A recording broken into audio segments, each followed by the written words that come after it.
शरद पवारांनी मनुस्मृतीवाद्यांच्या मागे जाऊ नये, मतदारसंघ पुनर्रचना विधेयकावरून पृथ्वीराज चव्हाणांचा सल्ला, तर केंद्र आणि राज्यातल्या काँग्रेस नेत्यांमध्ये समन्वयाचा अभाव, सुप्रिया सुळेंचा पलटवार. गर्दी जमवण्यासाठी तरुणांना 25 हजारांचा आमिष, पुण्यातल्या राहुल गांधींच्या छात्रों की गूंज कार्यक्रमावरून भाजपचा गंभीर आरोप, तर भीतीपोटी भाजपचे आरोप काँग्रेसने सुनावले.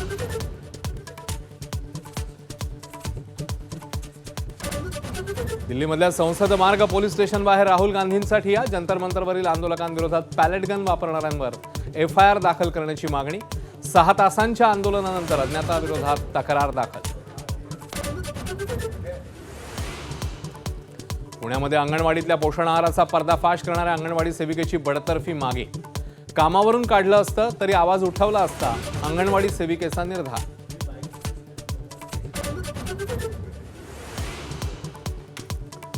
मुंबईच्या माजी महापौर विशाखा राऊत अडचणीत, जात प्रमाणपत्र अवैध ठरल्यानं नगरसेवक पद रद्द, पडताळणीसाठी 3 महिन्यांचा अवधी असल्याचं विशाखा राऊतांचं स्पष्टीकरण.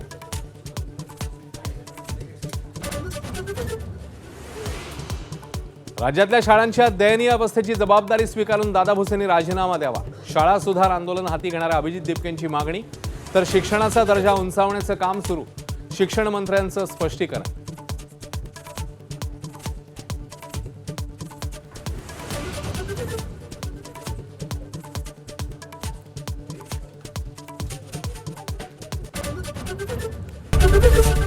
एबीपी माझा, उघडा डोळे बघा नीट.